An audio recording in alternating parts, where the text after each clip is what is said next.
what you're given, that's how we live it. Don't be mad at the system, it's simply how we've existed. I hear a lot of people talking like they politicians and choose to be an accountant because it's safe in a business. Not because they want to do it, just because they heard it pays. And who the fuck wants to be poor knowing that's how we've been raised? Society is getting heavy, I can feel the weight. The pressure of success is like 100 million pounds of shit. How you guys doing today? It's Anthony Gangi. Welcome to another episode of Tier Talk.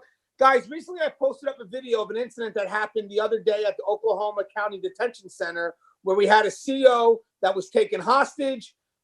Good news, the CO has been released. I believe the CO is at the hospital, and the inmate is no longer with us. The inmate was taken out. The inmate was a threat. I posted the video just to show some of the dangers that we face in this profession.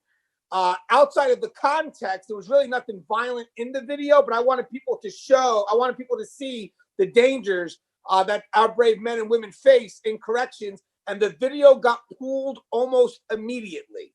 Now, I have seen the same videos that I had still up there, but on my channel, it got pulled. So with that said, I thought we could do it again, but I'm not going to be able to show the videos. Even though I have them, because if I show the videos, I'm afraid YouTube will pull it.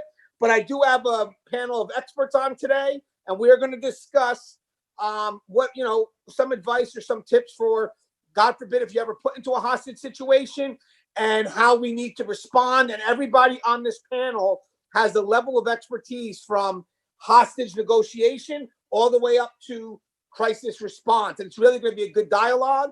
So I'll start with Russ. You mind introducing yourself to our audience? Yeah, no problem, Anthony. My name's Russ Hamilton. I'm a retired sergeant from California Department of Corrections and Rehabilitation. Got some experience in juvenile, got some experience in rehabilitation and reentry services and that kind of thing. About almost 30 years aggregate now. And by the way, Russ, obviously it keeps going because you're constantly on my show too, which is great because that experience we're not willing to let that experience retire just yet. So prepare to have more years in. We also have William Young. He is also an influencer. He has a show called Just Corrections on YouTube, and he also has 2 books: When Home Becomes a Housing Unit and The Nothing That Never Happened. What's up, Will? How you doing, Anthony? Thanks for having me on and letting me chat with these fine professionals. I'm just trying to keep up with Russ. That's what I'm doing. I live every day in Russ's shadow, and I'm trying to make the world a better place underneath his guidance. Well, Russ is a pretty big guy. He casts a pretty big shadow. I feel that. I felt the shadow when we met in Vegas. And speaking of that, we also have Keith Hellwig. Keith Hellwig is also the author. He actually has a new book out on the market. Actually, has a total of 3 books. One of my favorite books is called, 4. I'm sorry, 4. One of my favorite books is No Place Like Home. I think that was a great read. I have yet to read the new book, but also he is one of the admins for a great group on Facebook called the Correctional Officer Brotherhood. It's a great group that has just tremendous resources for those that are entering the profession and also those that are already in the profession. How you doing, Keith? I'm doing good. Just a little bit about myself. I'm a retired captain from the Wisconsin Department of Corrections. I currently work as a police officer as well. Between police work and corrections, this year it will be 44 years that I've been in. So I've been around a lot. I was, as far as the hostage situation goes, I was on the hostage extraction team. I went through a 10-day FBI hostage negotiation school. When I got tired of the negotiations, I became a sniper commander, and then my only negotiation was come to the window so I can see who I'm talking to. So I've had some experience in it.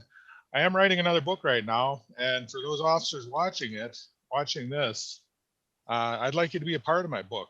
The book is called In Their Own Words, Stories from the Front Line of the World's Toughest Beat. And it's being written by correctional officers. Now, I'm facilitating the book, but the profits that I'm getting from the book are going to be going to charity. But everybody that's writing in this book is or has been a correctional officer at some point in their career. So I'd invite you to submit stories. Look up the Facebook page. It's called In Their Own Words. And join me. Right now, I've got approximately 140 pages of different stories from around the world. And just to see the commonality that we have with New Zealand and Australia and Canada, places like that is just amazing. But I'm really glad you invited me to be on this panel, Anthony, and I look forward to learning from everybody that's on this panel. Hey, Keith, just out of curiosity, if someone's not on Facebook, how else could they maybe submit a story to you? Well, I'm going to give you my email. My email is keith758@charter.net. And they can send the story there. In fact, I don't want them to send the stories to me on Facebook, because people were sending stories on Facebook, but I got a notice from Facebook that they were going to pull the page because the stories were violating their community standards. Let's face it, a lot of these stories are from prison, so there's violence in them. There's, acts of racism, whether it's from the officers or from the inmates or whatever. So they threatened to shut it down because it violated their community standards. So I'm having people send the stories directly to me. That's good. And when it comes about corrections, guys, now we share our stories. Maybe it's good that we don't filter it. So it's good that you get it through the emails and not have the Facebook decide how they feel we should tell our stories. We also have a good friend of mine, Stephen Maynard. Now, Stephen Maynard, besides having his years of experience in corrections, which he'll also tell you shortly, he's also connected to Guardian RFID. Guardian RFID, guys, if you're not familiar with them, please go to their YouTube channel. Again, it's Guardian RFID. I don't want to minimize by just saying they're a company that kind of deals with, it's like an inmate tracking system, but more to it than that. But I mean, I'll have Steve explain more, but I just want to tell you something. The reason why I'm a big fan is they're devoted to our message. So it's not about the service that they provide, but rather the support that they provide. Ken Daly, who is the owner of the company, he's just always interested in what we're doing. And he puts up a lot of resources for us to get that message out there about corrections. It's a positive message about the brave men and women that work in this profession from any level, any perspective, any department. He wants to be connected to that message because he believes in what we do. And it's just an honor to have Steve, who represents Guardian RFID, on this episode. So what's up, Steve? Hey, Anthony, I appreciate you having me today. Good meeting William and Keith and Russ. Good seeing you again. But yeah, you're right. I'll talk about Guardian RFID first. It's a company that I joined back in November after 15 years in corrections. That it can't be matched with how they care for corrections officers. The product that we have it can't be beat. And then just the material that we put out every single day with Anthony and Tier Talk, and then myself and others who just want to get as much information out as we can for correction officers. If the agency doesn't go with our product, they can still watch our videos. We're there to help with shift briefings and whatever it may be. The reason I'm here today is, I was in corrections for right at 15 years, and I was a team leader on a CERT team, or a cell extraction response team, if you will, for a while. And then I became the team commander at an agency here in North Carolina before joining Guardian RFID last year. And, this situation I've watched over and over and over just to say, man, what could be done different? I'm not that Monday morning quarterback, but there's always situations where you just want to observe and see what can we do better to prevent this from happening in our agencies around America. So just appreciate you having me here today. It's an honor. It really is, because we all got together at the last minute. So it goes to show you the passion that we have to help our brothers and sisters, because you never know when this could be you. So we just want to get some good information out there, and hopefully it's information that could save lives, and we have multiple perspectives. So, and the reason why we do that is because we know not one person knows everything, but together we can build a bridge and discover a lot more than we ever thought was out there. Now, guys, if you haven't, the show Tier Talks for you brave men and women that work in correction. So please subscribe, interact, engage, comment, hit that bell. Bell's going to notify you every time I post a video. We're going to go to our sponsor, and then when we come back, we're going to discuss some tips to survive and respond to a hostage situation. Stand by. I wanted to attend a university that had an intelligence program. I wanted to look at problems different. I wanted to increase my critical thinking abilities. AMU offered those avenues to expand. Obtaining your degree as an adult, you're actually paying yourself and investing in yourself. You can't put a dollar on it, it's priceless. It's something that can never be taken away from you. American Military University. Learn from the leader.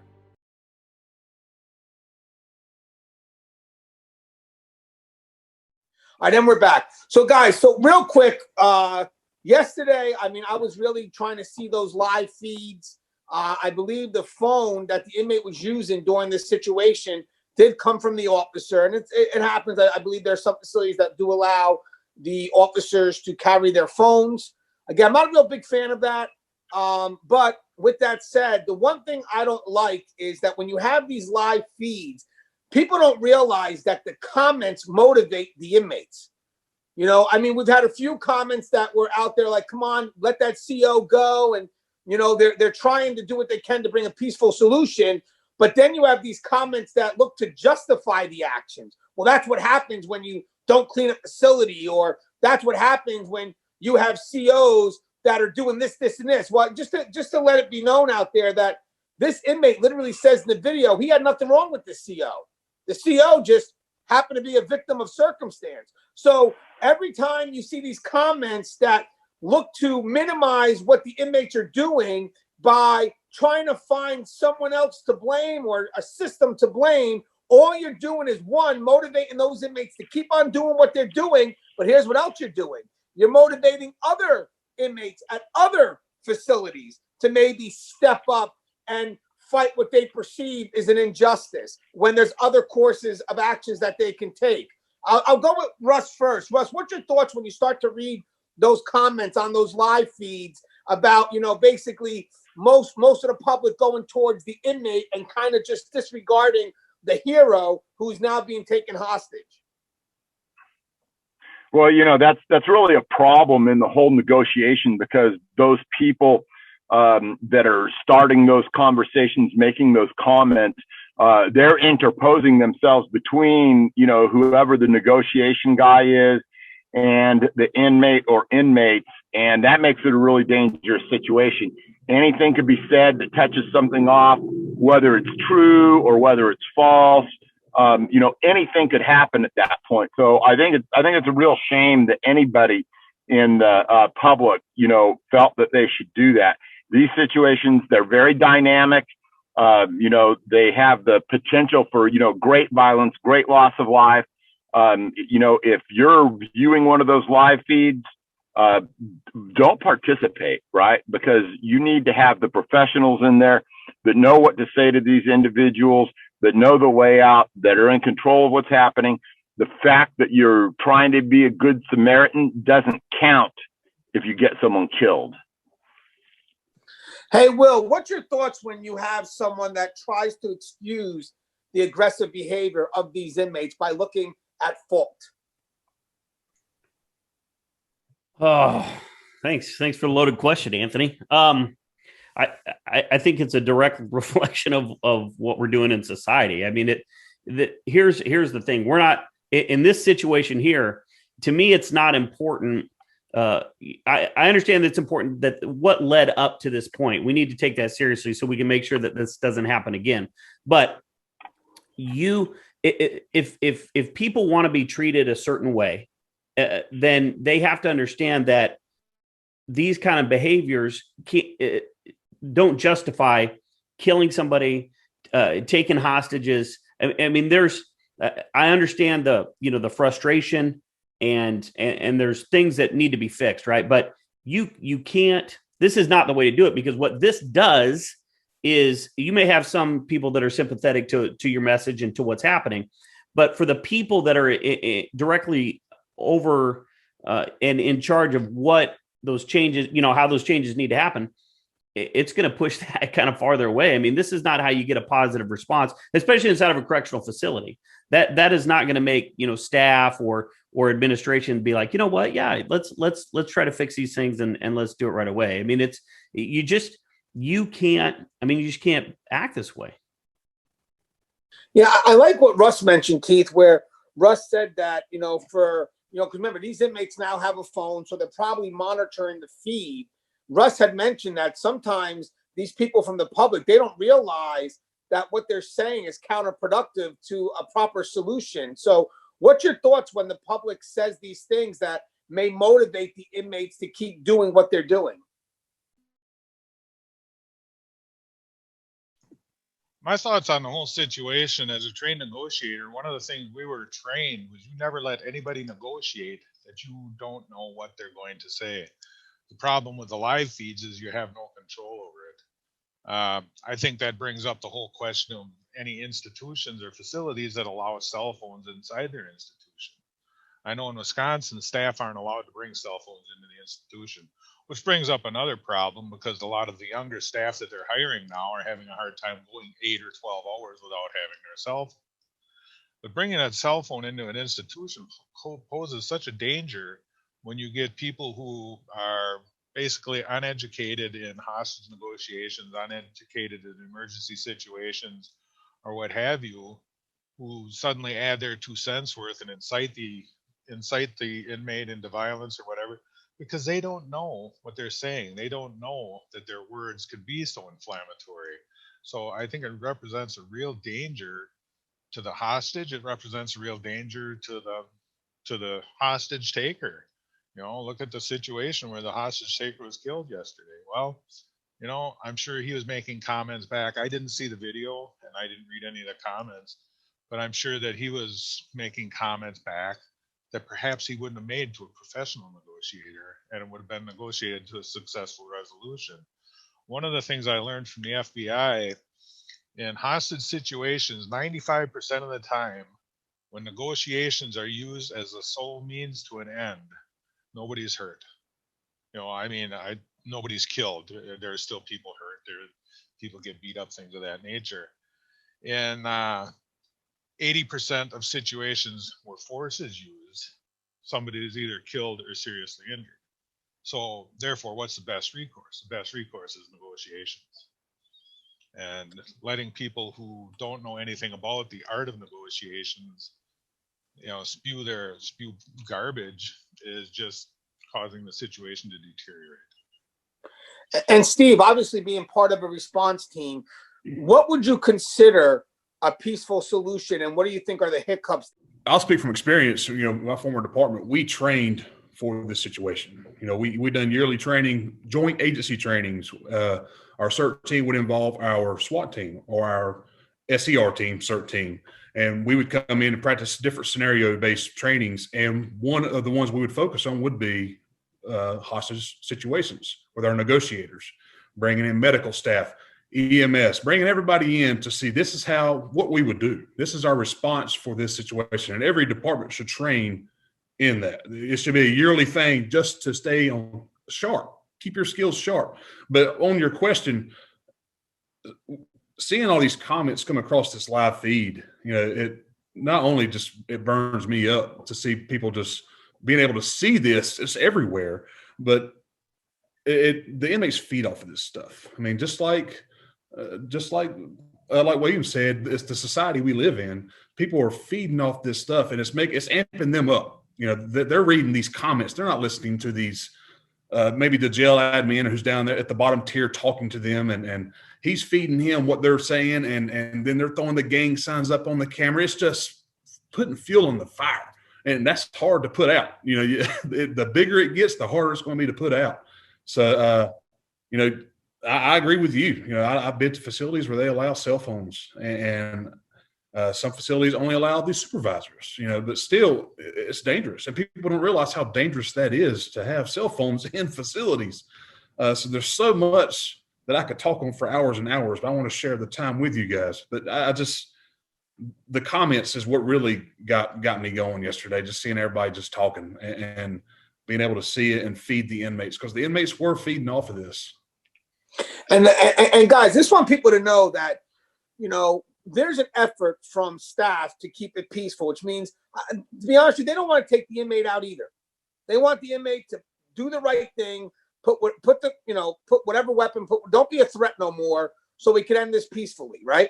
But having said that, when you motivate and you look to comments that you know, you're writing comments that look to justify this inmate's behavior, and now the inmate, like Steve said, gets amped up. Look what you just did to the team. Yet you want to blame the team for taking the inmate out. But I would go back and look at some of those comments that were down that feed. And you tell me if there's any comments there that was adverse to a peaceful solution. That means I know for a fact when the CERT team's coming in, they're coming in not aggressive because there's leverage here. They're coming in like, what can we do? They're trying to be empathetic. They're trying to understand where this inmate's coming from. But then you get these comments that just motivate and aggravate the inmate. But the worst of it all is it also justifies the inmate's behavior in their mind. So now the inmate believes that they're going to be a martyr, that they're going to be a hero. And now what happens here is that becomes an enabler. Now the plan below starts to shift. We're not going to get a peaceful resolution here. Why not? Look at the feed. Look at the comments. This inmate is getting amped up. So we don't have a chance for a peaceful solution. So the moment we have, if we got to take this person out, at this point, we may have to, because the crowd is amping this inmate up to the point where the inmate is becoming hard to predict. Would you agree with that, Russ? Yeah, there's really no excuse for the people doing what they did. It's a tough enough situation without having all of that interjection going on. Fortunately, these tend to be rare circumstances. But now with this one having gone live like that, there's a tendency for someone to try and one up that. So, there's no telling what that next incident's going to be, but, someone always wants to outdo whoever the last guy was. That's human nature. That's inmate nature. Not something that we want to see. Also, a lot of people, I don't think that they realize these inmates have a great deal of recourse to deal with the things that are going bad in the institution. I'm not trying to say that this individual didn't have some legitimate gripe, but they have access to grievances. They have access to federal courts. They have access to state courts. They generally have access to lawyers. So, the idea that, this is the only way he could have got it done, if that's what the public's thinking, I think that they're greatly mistaken. Yeah, and Will, being trained in crisis negotiation yourself, I know that one of the things is that you have to empathize. Obviously, you have to try to get this person's perspective, and eventually you have to be an influence to that individual. It's hard for you to be that influence when they can get their influence from so many other areas, especially if they're going right back to that live feed. So you being that crisis negotiator and you trying to get to that point where I know behavior is hard to predict, but you're trying to put something in some level of control where the person could start building a trust for you. You could start kind of understand their perspective and start gaining that rapport. Does it become impossible to gain that rapport, to get that influence when you have so many other forces kind of ping-ponging you? Yeah, I mean, it's huge. I mean, this conversation takes me back to what I learned about Lucasville and the riot that took place there, and the way that the media, and this is before cell phones and all of that, and the way the media was broadcasting like where the sniper teams were and where they were saying that there were more inmates dead, and this is, I mean, they were broadcasting the tactical information because they thought they cut the power. And so, but inmates were still getting that information. They're listening to the radio, they're watching on TV, and it was a really bad situation. And now we have this amplified to where now you're getting live feed, and people are basically, people who aren't involved are egging these people on to do this. And what they teach you and even if you're trying to help, let them go.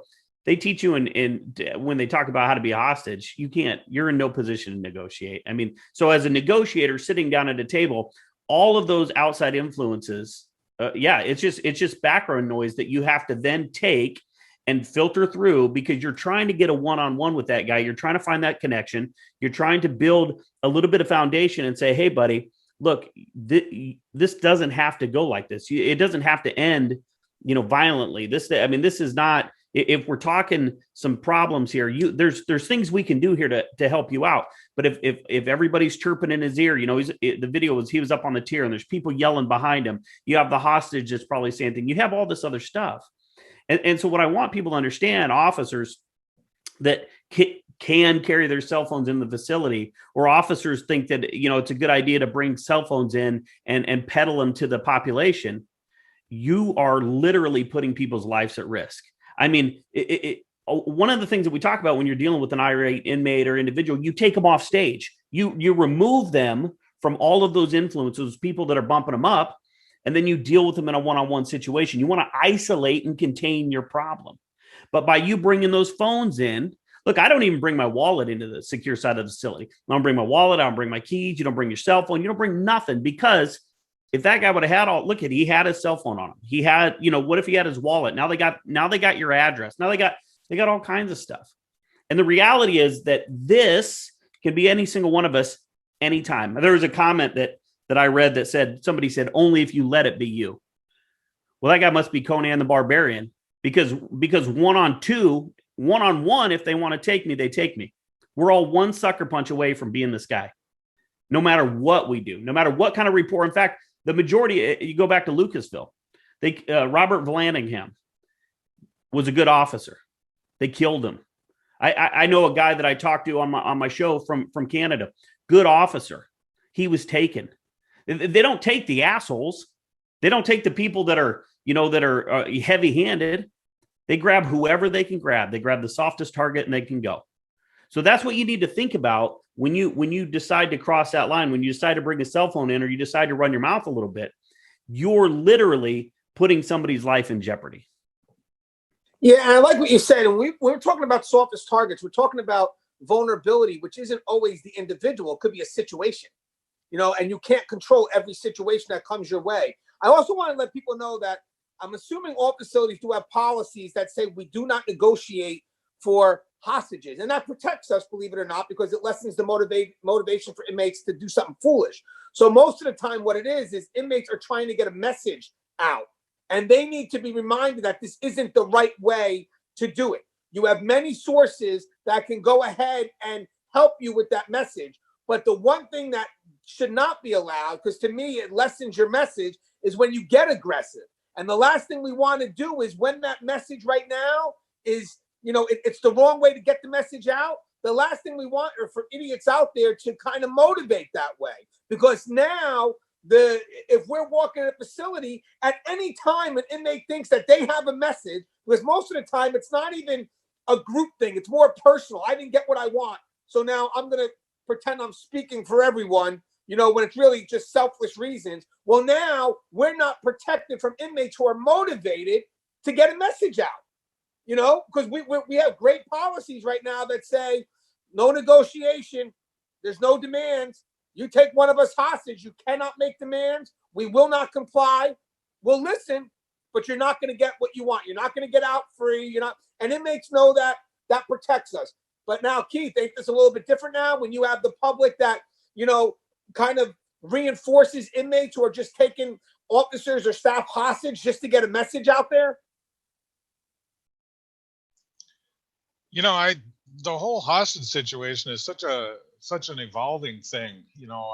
I'm an old guy. I'm a dinosaur. I took hostage negotiations training back in the 90s, and back then they didn't have the cell phones. And like William said, you want to isolate that individual. You want to get them by themselves so you can form a bond with them. And not only so you can form a bond with them, but that they can rely on you for information. When they go on a live stream because they've taken a staff member's cell phone or somebody smuggled a phone into them, you're not their source of information anymore. You're not their lifeline anymore. Their lifeline becomes all these jackwagons on the line that are inciting them or telling them what to do or telling them how to act. It's no longer just the negotiator and them on the phone. I can't imagine trying to be a negotiator now when you have a live stream going on and they're getting all this information from people who are hostile to law enforcement, hostile to correctional officers, and just adding their 2 cents worth. It's got to be an almost impossible situation to negotiate in. When I wrote my first book, it revolves around a hostage situation, and I'm not doing this to sell my book, but I talked to people who were taken hostage. I was involved in a riot at one of our maximum security institutions. I was one of the emergency response members. And there was a man named Lloyd, and Lloyd was a hostage. And he told me the things he went through. And, first he got the living crap kicked out of him. Then they nailed him in a wooden box. And he said about every 10 minutes, somebody would come by and kick the box and say, hey, we're coming to kill you in 5 minutes. Lloyd spent 2 tours of duty in Vietnam. He said he was never as scared in Vietnam as he was that day he was hostage, because he didn't know what was going on. He also said one of the greatest moments of his life was when he came out and he saw about 200 armed officers surrounding the building and knowing he was safe. But, you know, that's back when you can negotiate one-on-one. You can't do that anymore, you know, particularly if they get a hold of a cell phone. And, you know, even back then, this was in the 80s. You know, like I said, I'm a dinosaur. We had news helicopters flying over the institution with zoom lenses and, you know, showing live where the emergency response units were working and where the snipers were positioned and all this kind of stuff. You know, it's just a shame that we become a society of instant information, because sometimes that information is good, but there are a lot of times where it's detrimental. And I think in a hostage situation in a prison, if you've got a live stream going, boy, you know, it's like spitting into a fan. There's really nothing you can do. It's just going to come back on you. Especially when people are just really rushing to get the information out, you know, even outside of context. That to me is what the biggest concern is. Now, I thought what we could do now is just kind of break it down in the process, give some tips along the way. I thought we could basically start, and I'll go with Steve first, from when a situation like this occurs and you have the code out there that we have a hostage situation, what's happening in the facility at that time? Just in general, I know we can't be too specific, but what's the temperature like with the inmates? What's the temperature like with the staff? You know, is there a scramble? What's going on? Well, from my experience, it's a good question. Automatic, you know, you're locking down the facility, you're securing the facility, and you're getting as many people to respond as possible on the correction side. And even from patrol in my area in North Carolina, we call it deputies, and calling our SWAT team, calling our hostage negotiators. We want to secure, all focus on that one area. You know, we can't stop operations in the entire jail. There's still a jail to run, but that is the main focus point. That's the most serious point. But, you know, where I come from, and I'll speak from my experience in my facility that I worked at, our CERT team would get dressed and we would respond, and we would walk into the area. And if there was inmates who were compliant, we would get them out or lock them in their cells, if able to do so. Not, you got 40 inmates in a pod, not all 40 are going to be involved most of the time. It's going to be a select few.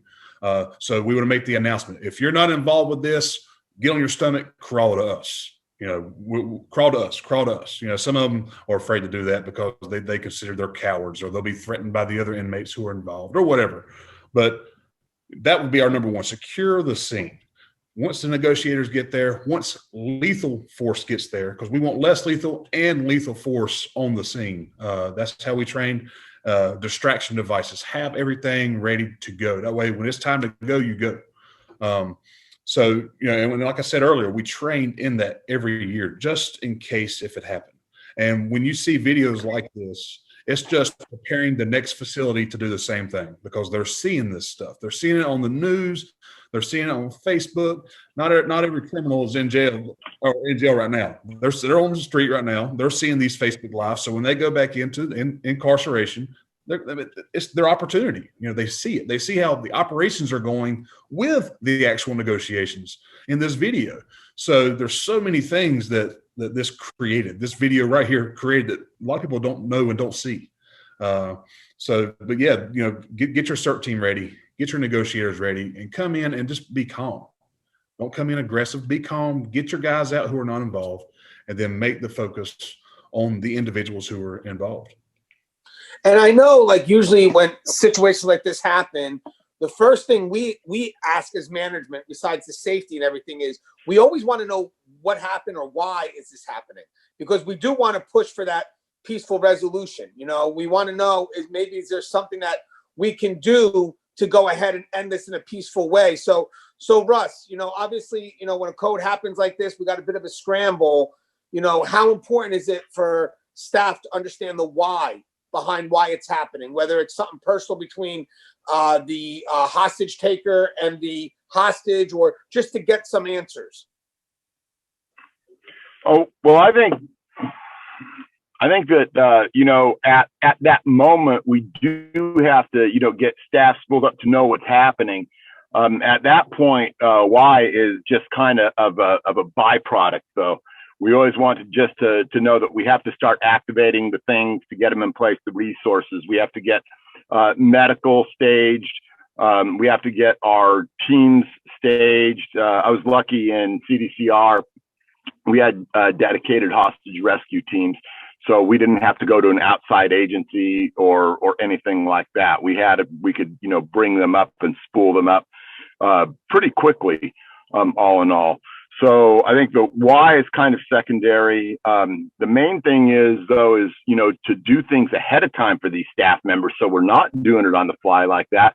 One of the things we did in IST classes that I taught was, what to do when you're actually taken hostage, the things that you can do to increase your survivability rate, which is the one and only thing that you need to address as a hostage. You see a lot of, crazy stuff being put out on television and everything else about hostage situations. And just so much of it is, drama and BS, to be quite frank. Yeah, I know the big thing, and I'm sure Will could help us out with this, is definitely some level of compliance. But I do want to mention something before we go to Will, is a little side note. I'm not a big fan of officers carrying keys that can access other cell doors. Again, I'm not Monday night quarterback, just putting it out there if we can learn something from this, because I know at one point the inmate starts to brag that he's got the keys and he's able to open the cell doors.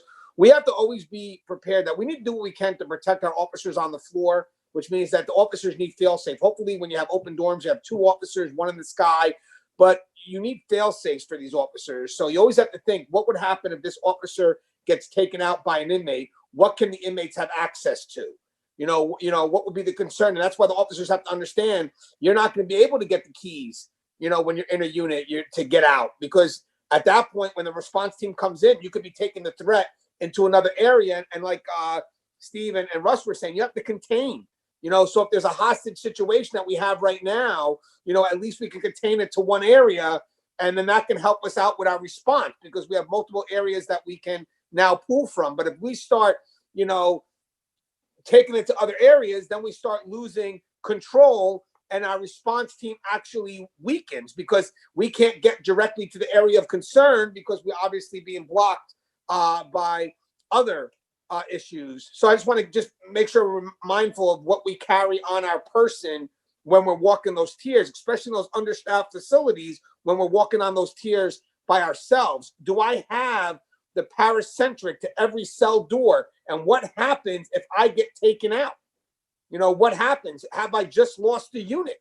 And obviously, does that make it tough for a response team to protect me? Hey, Will, just real quick, what do you think is going through an officer's mind or a staff member's mind when they're taken hostage? Is there any conflict with what they need to do as opposed to what they're thinking to do? Well, I'm going to only speculate here a little bit since I've never been taken hostage, but I assume that the thought process would be that this would be kind of a surreal situation. Is this happening? I can't believe this is happening. The main thing to do when you're a hostage and what they teach you is that first of all, you have no power. It doesn't matter if you're a lieutenant. It doesn't matter what your station is in the facility. When you're taken hostage, you're nothing. You're a bargaining chip, and that's all you are. The best thing that you can do, and I think this is one of the scariest things that I've ever learned when I was coming up is this for some reason, this hostage, how to be a hostage, stuck with me this whole time. Because like you said, Anthony, when you're in that unit, I'm going to say this 1,000 times, we're one sucker punch away from losing a unit, losing a floor, especially no matter what key is on that key. So your behavior, even before this event, right? The way you carry yourself as an officer within the facility, your rapport with the population, all of that plays into what's going to happen to you at this point. And then when so you want to you hear cops say, humanize the badge a little bit, right? When you're taken hostage, you want them to see you as a person, right? Not just as whatever, a piece of, like I said, a bargaining chip, because then it's going to be harder for them to kill you. Okay. That's just what it is. Now, I'm not saying, hey, you like Russ talked about in the movies, don't kill me, I have a kid or whatever. You may say that, right? But if you're sitting there in handcuffs, there was some, when I took Letra, there's some silly video, right? This guy's sitting in handcuffs. These inmates got him in a storage closet, and he's like, oh, when I get out of these cuffs, you're going to be in a world of shit, blah, blah, blah. It's like, none of that matters. So you swearing at them, you agitating them, you really, you shouldn't even speak to them unless you're spoken to. I mean, the best thing you could do is sit there, comply, right? I mean, unless they're actively trying to murder you, sexually assault you, then you fight for your life. But you're going to get kicked, you're going to get hit, you're going to get knocked to the ground, right? Try to stay calm. Try to position yourself in the best place that you can. So if guys like Steve are coming in, okay, this is where they go. So part of that is educating yourself on what the teams do, so you understand the process. I understand as a negotiator that this could take hours, right? So you're in there and you're like, what the hell is taking these guys so long? Why don't they come in and save me? Well, because to save you the safest way possible, we need to get Steve's got to come. Steve's team's got to come. That takes a half hour, 45 minutes, an hour to get ready. In the meantime, the negotiators are setting up, and all these things are getting in place and all these moving pieces because they're coming in to try to save your life, save the inmate's life, to resolve this peacefully. So you need to educate yourself on that and understand that. And then if you get an opportunity to speak on the phone, to speak with the negotiator, they always say you speak clearly, answer the questions that you can, don't use code words like, the eagle flies at midnight or whatever, you want to say. Try to give the information that you can give, and just, I'm not going to say stay calm. I'm not going to say whatever, because that's all bullshit that goes out the window when you're lying face down on the tier. I'm not going to say that. But what I'm saying is, when an emergency happens in a correctional facility, no matter what the emergency is, there are people that are coming to save your life, no matter what. And I'm going to get just a second here, because anyone who's answered an alarm knows, right? People are coming to save your life. We're going to drop everything that we're doing and we're fucking running down the hall. That's what it is. We're coming. We don't care. We're not thinking about what we're going to have for lunch. We're not thinking about the argument we had with you last week. We are coming. Okay. And so that's what you need to understand. If you're in a situation like that there are people, your brothers and sisters, are dropping everything that they're doing and they're coming to save your life. And if that, hopefully that provides you just a little bit of comfort to get through that, because I'm telling you, we are coming. I think also what you said that was very powerful is to do what you can to make the inmates not see you as an object. I think a lot of people think that most of the inmates that are locked up are either sociopaths or psycho, and that's not the case. A lot of them are not. Some of them actually, like you mentioned, having a rapport. That carries a lot of weight. I mean, if anything, that may motivate some inmates not to get involved because of who they've taken or whatnot. But I really think that was really good, spot on advice, definitely worth repeating, let them remind those inmates, however you can, however subtle, that you're a human, that you're not an object, that you're more than just a negotiation tool. And Keith, let me ask you a question, just to kind of complement what Will said. Is there anything that a hostage may think of doing that can conflict with what the response team needs done? Yeah, if they try to involve themselves in the negotiations, as William said, as a hostage, whether you're a captain, a lieutenant, a sergeant, whatever, you don't have any authority. And another thing that we did in Wisconsin is none of the negotiators were in a position to make decisions.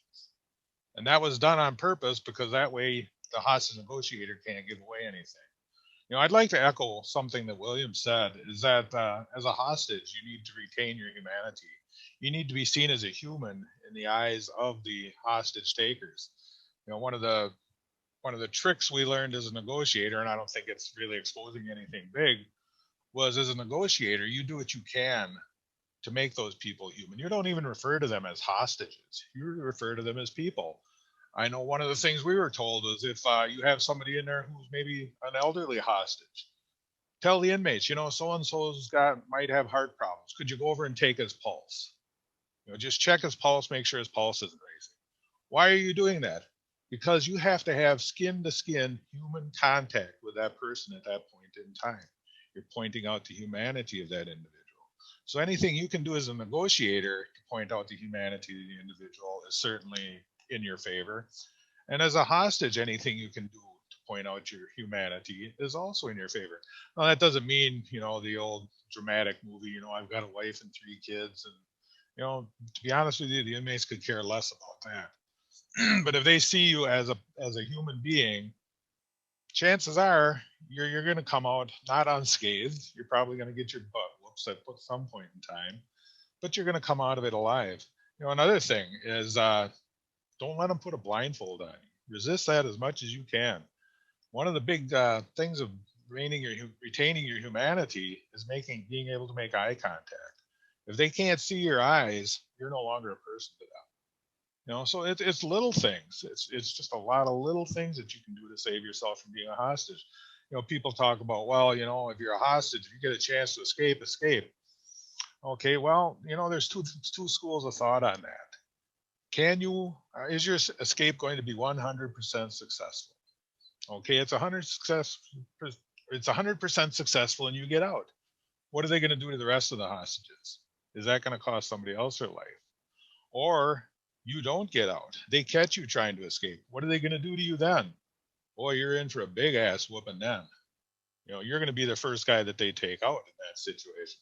So, these are all things that you are going through your mind when you are a hostage. In writing my book, I talked to people who were hostages. And they said, these are all things that were going through their mind. How can I get out? What's going to happen to me if I get out? What's going to happen to everybody else that's in there? The old survivor's guilt thing. Are you going to get out at the cost of someone else's lives? And are you going to be able to live with that the rest of your life, knowing that saving yourself, you cause someone else to die? Yeah, I think obviously at that point, whatever choice you make, it can't be just about you. That's powerful too. Hey, Steve, just to wrap up this part before we go to the next part is, you have any advice, as a leader of a response team, what you would hope that the person being taken hostage would do and things that you don't want them to do? Well, don't be a hero. This covers inmate hostage situations, inmate on inmate, and inmate on officer. I've seen inmate on inmate situations, hostage situations, and you treat it the same. It's a human body. It's not your brother or your sister that's being the hostage. But you're still going to treat it the same. And you tell these guys, stay calm. We're going to take care of this for you. You don't want to give them any false hopes and promises, but you want to try to keep them as calm as possible while you're giving the attention to the actual person you are talking to. So I keep the canines out of the unit. They're barking, so that's a distraction for everybody. One person talking. Whether it's the team leader until hostage negotiator gets there, one person talking, not 10 people talking. So the focus is between them and the person they're talking to. So just little things that you train on, you prepare yourself for. It makes a difference if it's out in the open area or if it's in a cell. So, I urge agencies to train for these things. Where are you going to stand? How far away are you going to be in this negotiation process? Is it on the top tier, the lower tier? Is it in the rec yard? Is it in the shower, a cell? So all these areas require different types of trainings and perimeter. So, yeah, I could talk on that for a long, long time. But I urge every agency, they need to have some sort of training in place for these situations. And don't wait till it happens. Go ahead and do it now. So now as we move forward, obviously there's the negotiation aspect where maybe I'll go with Russ first. How do you build that rapport as a negotiator with the person who has taken the individual hostage? So how do you go in there with the effort to try to resolve the situation peacefully? Are any tips that you would give to another negotiator who, has to maybe communicate with a hostage taker? Well, I would think that negotiations, right, is actually probably a little bit out of my wheelhouse, but communication certainly isn't. So, the things that you have to bring to bear are always going to be, trying to establish a give and take. Because if you can't, provide some avenue for them to let off a little bit of steam, or to at least, let them be able to get their point out, let them be able to talk about, what's maybe going to happen next, then you're not going to be effective. And one of the things that you really have to take into account is these situations tend to come from three different types. You've got the time where it's completely unplanned, the type where it's planned, and the type where it's something else that was going on and ended up devolving into a situation like that.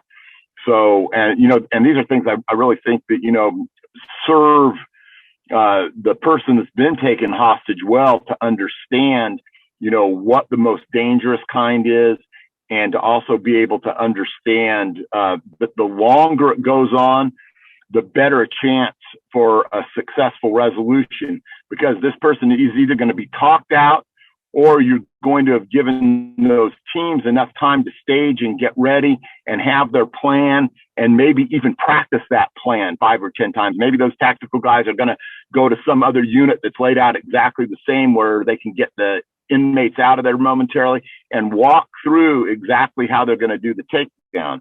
So, I think it's just a really multifaceted thing, and things get much more difficult if you have multiple hostage takers and if you have multiple hostages. And the reason why I thought it was, I throw that question to you because don't worry, Russ, I got your back, because I know you're also more on the aggressive side, and we're going to get to it. I promise I did this on purpose. The reason why is because you never know when you're going to be put in a situation to have to be that person until the trained person comes. For me, a negotiator is the person that delays the impulse. So basically what I'm going to try to do is keep on talking to the person till they get past that impulsive action. Because, same thing as when you deal with crisis situations and you're called to talk to an inmate who may be acting foolish in their cell. All we're trying to do is to get them past that impulsive behavior, to give them a chance to think through their emotion. I mean, to me, that's maybe even putting a label to their emotion, and kind of building that rapport. And like you said, Russ, that does come through communication. So at any time, you may not be trained in hostage negotiation, but you should be trained as a professional correctional officer how to negotiate. Hey, Will, now this is obviously your wheelhouse. This is your expertise. Let's talk about building that rapport, and how do you know it's working, or how do you know it's not working, and how do you adjust? Thanks, Andy. Let me just add this real quick. We all need to be ready to communicate, and you're right. But here's the difference. And a lot of correctional officers, we fail because we think we're good communicators, but we're not. We're really good talkers, right? So this is how I want you to visualize this. Watch a regular officer, whatever, put on full restraints, the leg irons, the cuffs, the shackles, all that. And then watch a SEG officer do it. Somebody who does it day in, day out 100 times. Look how fluid that SEG officer does. That's what they're trained to do. So when you're talking negotiating versus talking, I mean, that's the difference, right? So you, when people are trained to get in there and do it, then there's a different set of skills, right? And so it's talking versus communicating. And the main thing that you have to do is you have to listen to the person. You have to figure out what led up to this, what's different about today, what did you have a bad phone call? What events led up to what is happening today? And then you start, and you just, I'm telling you what, and negotiators already know this, right? If you're a trained negotiator, you already know, but this is for other people that are listening that are wondering why does, this is, I've heard this mentioned on the show, and a lot of officers don't ever say your first name, don't let an inmate say know your first name. But as a negotiator, that's how I introduce myself. Hey, I'm Bill.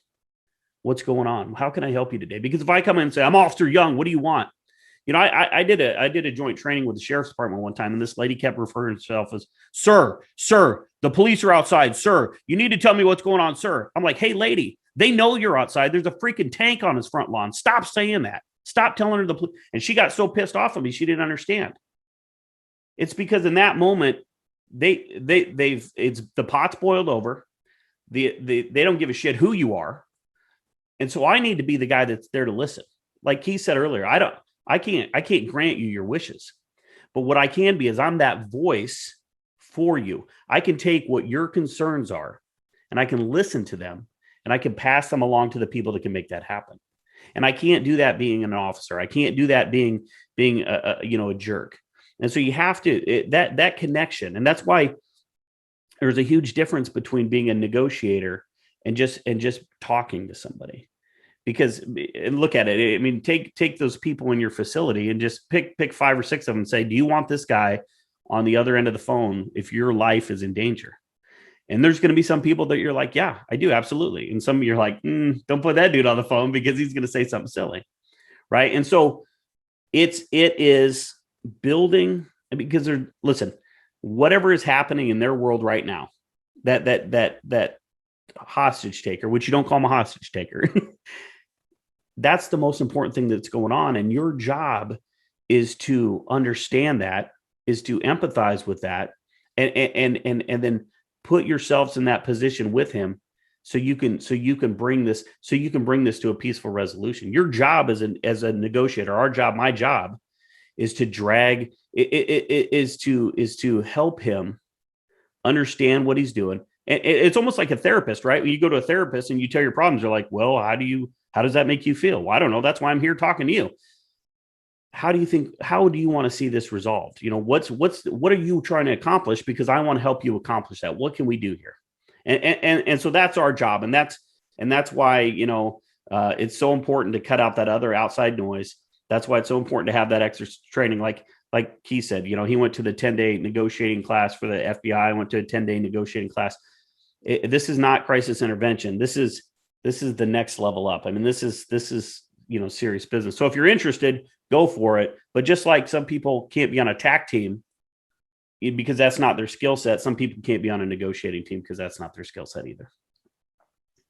Hey, I'd like to echo a lot of what William had to say. When I was involved in a negotiation situation, I wasn't Sergeant Hellwig. I was Keith. And people say, well, we don't want the inmates to use our first names. You are deluding yourself if you think those inmates don't know your first name.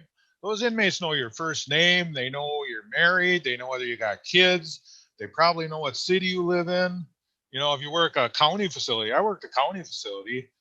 For crying out loud, there were inmates there that went to high school with my kids, stuff like that. We had people that knew me all over the place. So, using your first name, you're forming a human basis with them. On the same hand, you don't refer to them as an inmate. And like William said, sir, what can I do for you? Ask them what they want to be called.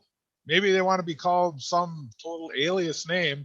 Call them that name. Maybe they want to be called by their first name. Maybe they're going to say, I want you to call me Mr. Smith. Whatever. Ask them. Become personal with them. By giving them your first name, normally we don't use our first names in the institutions. But by giving them your first name, you're starting to form a personal bond with them at that point in time. And that's important to be a negotiator. If you want to have a bond with that individual, you as a negotiator have to form a personal bond with them as well. Yeah, and I just want to mention, we've done shows on this before where I want the audience to realize we're not telling you to use your first name haphazardly. The first name's a tool. If you use it too much, it doesn't have the effect. Like I've actually employed it. Again, I would never go around, using it every moment of the day. But I remember there was an inmate that was breaking down. I couldn't get what the reasons were, but I needed to know because it's my job to know. And I remember having the dialogue, and I broke bread outside of the uniform to get the inmate to open up, which means, just simply me saying, listen, this is Tony talking to whoever, help me figure out what's going on so then I could develop my course of action. And I like what Will said too, and Keith, because if I come out and just quickly say, officer, you're reminded of a consequence. Because that label comes with a potential consequence. So seeing the human side of it all does give the chance for that person to kind of connect to that human level. And I did have a question for you, Keith, if I may, and then we'll go to Steve, is when we had taken a break for a second and we were talking about tactical and negotiation. What would be some tips to kind of maintain a good working relationship between both parties, the tactical side and the negotiation side? Well, I started out on the tactical side. In fact, the first riot I was in, as Steve mentioned, you have unarmed individuals and you have armed individuals. because I'm a big oaf, they put me right in the center of the front line. I was unarmed. It was January in Wisconsin. It was 4 degrees. I've never been that cold in my life. So I was pretty happy when the inmates decided that they really didn't want to fight us. But I think the important thing when going from tactical to a hostage negotiator, it was a change. But when I became a captain and I was in charge of the hostage negotiations team, I talked with the tactical team leaders and we did a lot of cross training. We let the tactical team, members of the tactical team, sit in on the negotiations. And they didn't realize all the information that we were gathering as we were negotiating. They didn't realize that we were picking up on things that nobody else was able to pick up because we were forming a relationship with that individual. And on the same hand, I had members of my negotiations team who never had any tactical training. So I'd send them out to work with the tactical team. I think it's important for both teams to know what the other team is doing. Now, one thing that's also equally important is that the hostage negotiations team not know specifically what the tactical team is doing during a situation. Because let's face it, when that inmate is forming a bond with us, we're also forming a bond with the inmate. It's human nature. You may say, well, this guy's an inmate. I don't like inmates, blah, blah, blah. Well, you're talking to that individual and you're on a first name basis with him and he's using your first name, you're using his. There's going to be a little cross contamination there, for lack of a better term. And if okay, at 4 o'clock, that's when the tactical team is going to storm the building at 4 o'clock. And you're talking to a guy and you're looking at the clock and it's 3:58. You may inadvertently say something which is going to give away the whole plan. So it's important that tactical team not tell the negotiations team what's going on. Now, on the other hand, the negotiations team, you tell that tactical team what's going on. That's part of your job as a negotiator, is to gather information, to aid the tactical team in the event that they have to go into a situation.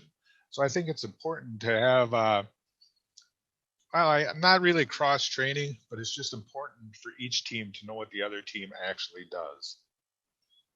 Yeah, that understanding of perspective. And actually, guys, I've actually seen negotiators who have been affected by what they would consider an unsuccessful outcome. And this is the crazy thing where, like for us, a successful outcome is definitely getting that CO out alive. For the negotiator, they want both. They want the CO and the inmate out alive. And again, I understand that because they're building that connection and they're trying to bring things to a peaceful solution. So I respect that. And that also gives me the understanding of why they don't need to know what the tactical team is doing. Because in order for you to have that rapport and that level of empathy, there is that cross-contamination. I love how you said that, because again, you're invested, because you want that person to trust you so they can do the right thing. So I could definitely see a negotiator who could be affected by that outcome. We saved the officer, that's great. I'm sure they'll feel good about it because they were able to delay so you can get to that officer. But they also may feel a level of responsibility for that other life, because again, that's what they're there for. They're there to negotiate and hopefully bring things to a peaceful solution. I love that, guys, because I don't think that's discussed a lot. I think people look at us as Neanderthals, that this is the outcome we wanted. It's not. To me, it's the outcome the public wanted, because that's what they pushed. Steve, I kind of want you to piggyback off what we asked Keith with the negotiation, the tactical. I mean, any advice? Yeah, Keith hit the nail on the head, really. But and I keep going back to my former county, Guilford County, North Carolina, and Greensboro and High Point. They did a phenomenal job with having hostage negotiators on our tactical team. Of course, if there was something, they were involved with the street side of negotiation and also the correction side of negotiation. So they were involved with our team. They knew they knew our tactics, they knew how we operated. So it was good to have those guys and ladies on our team and their every training. They knew exactly what was going on. And then every monthly training, we would incorporate some sort of hostage negotiation, because we have them there with us, utilize it. But it is important. You have your guys they're bulldogs. They want to go in, they want to take care of business, but you have to be patient. You have to breathe. And that's extremely important. I was one of those guys, let's get in there, let's get it. became a team leader and a team commander, you look at things a whole different way. And with your negotiators, let them do their job. Then there's going to be a time, whether the individual, the inmate, gives up, or it has to go to another level. So we would prepare our officers. We tell our officers, if you are taken hostage, be prepared to be beat. Be prepared to be maced. Be prepared for distraction devices. All these things. Know what's coming if you're taken hostage. So it's all about training. You can't get enough of it, but unfortunately, a lot of agencies don't receive enough because of budget. This is free training. This is just knowledge. That's all it is. Hey, Russ, I also was hoping that you could also give me that response. I wanted to do the communication part with you first, but I didn't forget. This is your expertise, Russ, too. So just, what do you got, Russ? I think the part that I just tend to always hit the most when I talk about this with people is, you're number one at that moment that you're a hostage, and it's all about, getting from point A to point Z and making it out safely. You're going to have those guys that are there to rescue you. You're going to have those guys there that are trying to talk it out and get you there. If I can just tell someone something that they might really, really, truly need to know in the situation is you have the beginning, middle, and the end. During the middle, you're almost always safe. It's the beginning and the end, and you may not know when that end is coming, but those are the two times where it's the most dangerous for you. Try and drag things out. Try and make it so that beginning phase gets dragged out, and that you can take the heat out of the situation, that the inmate, the hostage taker, isn't acting rashly. And when you can get to that middle phase, there's a much better chance of you making out. You get to that end part, right? And the end part is going to end one of two ways. It's going to be, a forced resolution, or you're going to get talked out of there. If it's talked out, that's fine. Not a big deal. That last part, though, if it's a forced resolution, don't insert yourself into the situation, because you don't want to block their lanes of fire. They may have to use lethal force. And remember that in all likelihood, because you might have had your clothing changed, you might be beat up, any number of things like that, you're probably going to end up being handcuffed at the end, if for no other reason, just because Stockholm syndrome or something like that. So be prepared for that, and also prepare your fellow hostages for that. Let them know, hey, if they do come in, get down, stay down, do exactly what you're told, and realize that we might have to be handcuffed for a little while until everything's sorted out. So you keep those few things in mind, because maybe when you're there, maybe that's the only things you're going to remember that I say is about the beginning, the middle, and the end. Yeah, I know the tactical teams, they're definitely trained. Anything moving could be a threat when they come in. So, hug that floor, don't move, and obviously prepare to be detained, because a lot of times when you have those hostage situations, sometimes the hostage takers dress up as the hostages, and that's a great way for an inmate to maybe plan an escape. So yeah, I think that was great advice, and definitely something worth putting out there. So now I guess just to go in closing, hey Steve, you have any last words? Not last words, you know what I meant. Yeah. Well, here's my Sorry final about word that. for this conversation. Yes.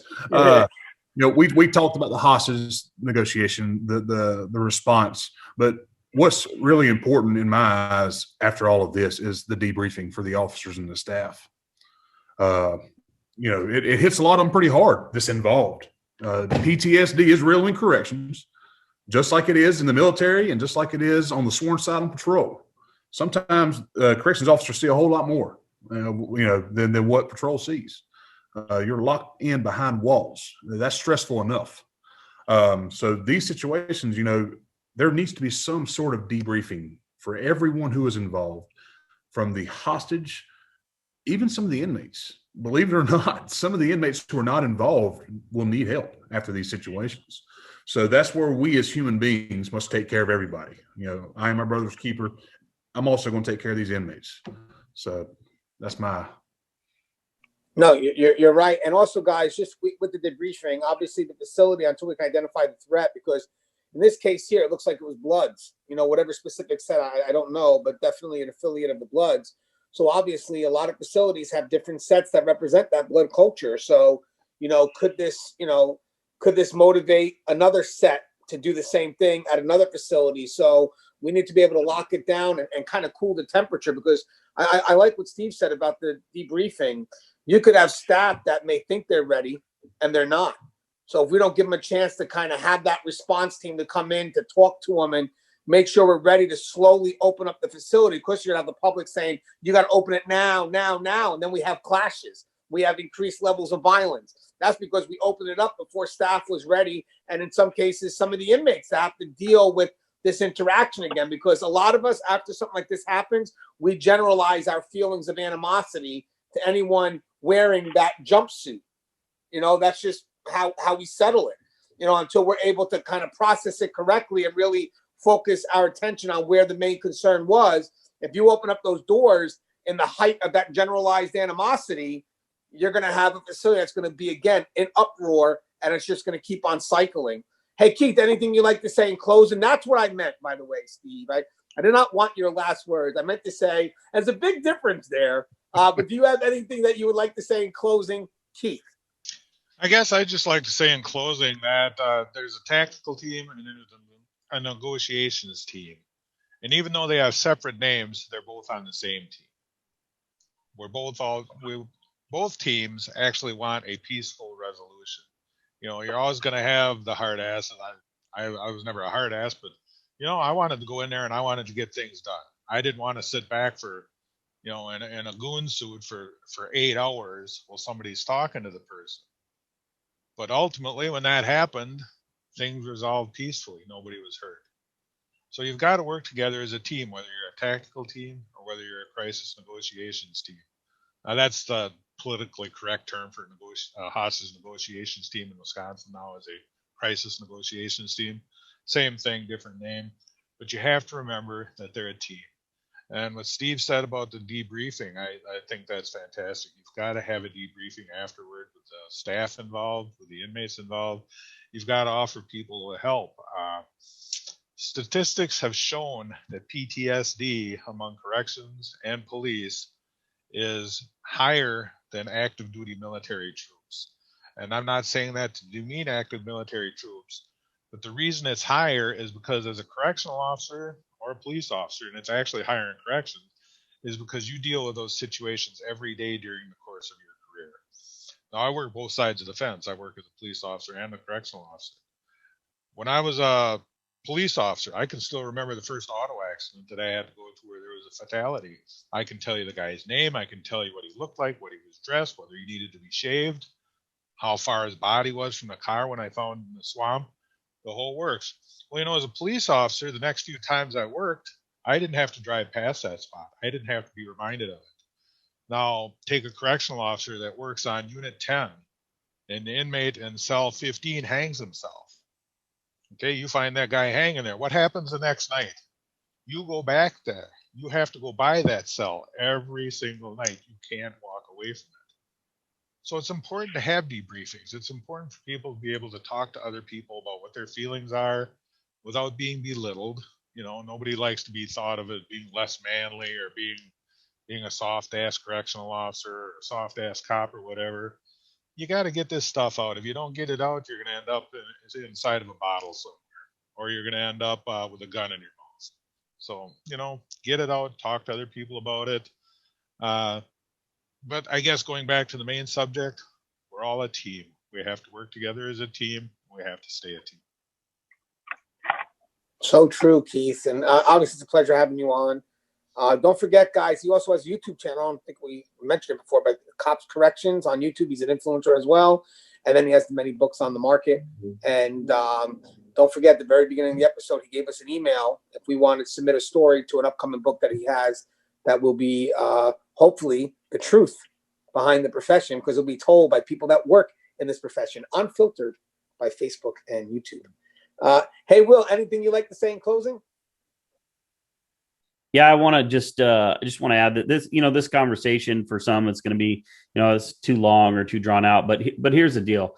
At any given moment, any one of us could be in this predicament. I mean, it's not about, and so here's what's going to happen the next few days, right? People are going to second guess the officer's actions. They're going to talk about administration this and administration that, and the jail this, and that. When you go into work, none of that matters, right? When I have to go onto my shift, I have to go onto the tier. I can't wait for administration to do anything. I can't wait for them to change policies or hire more people or any of that.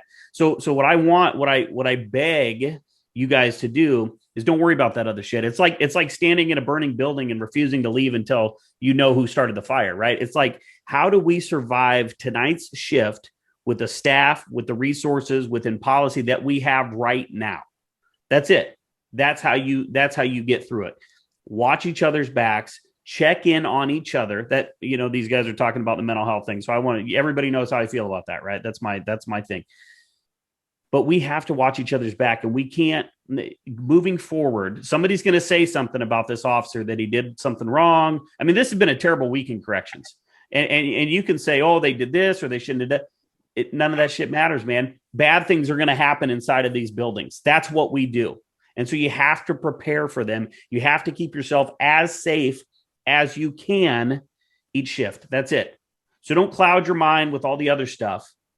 How are you going to go home? How are you going to help your brothers and sisters go home to their friends and family tonight? That's it. That's what I got. It's powerful. And guys, don't forget, Will also has a YouTube channel. Just Corrections has 2 books out in the market. Home Becomes a Housing Unit and The Nothing That Never Happened. If you get a chance, please check it out. And eventually we will get a book from Russ.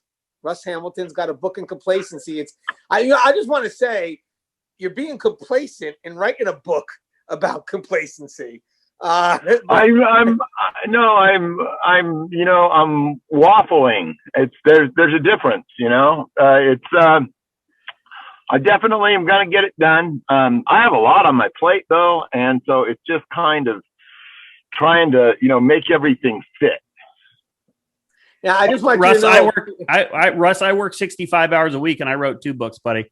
Do a couple of minutes. So I understand being retired, you have a lot of shit going on, but I'm waiting for that book. Okay. I wrote my first book while I had 3 jobs, so no excuse accepted. Oh my God. I got 2 kids, 1, 8 and 4. So that's all I got. There you go. See, this is the typical kind of, back and forth that happens when you get people in corrections, It's always got to be about, we're going to one up someone here. This is how we motivate. This is how we motivate, man. I'm feeling motivated now. I'm trying to figure out I'm training for a Tough Mudder right now. So, all right, so I have a friendly bet. Between you and Steve, whoever comes out with a book first. Oh, wow. Hey, Russ, anything you like to say in closing, Russ? Yeah, I'd like to say that it's been great. It's been an honor, to sit here and have the back and forth. I hope that all those guys out there on the line take something to heart and just know that, as dangerous as things get, someone's coming to get you. Someone's coming to help. And, you know what? Stay in the fight, and don't give up. Never quit.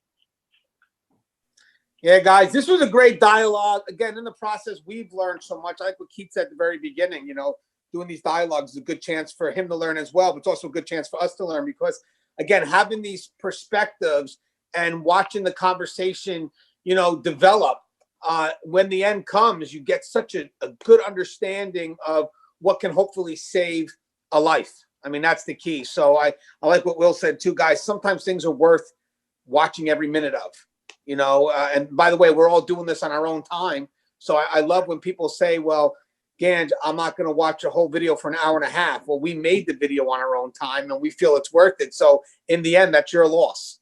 That's not our loss. That's your loss. If you don't want to devote an hour and a half to something that could potentially save your life or the life of your partner, that's on you. All I know is that we could say that we didn't cut anything short.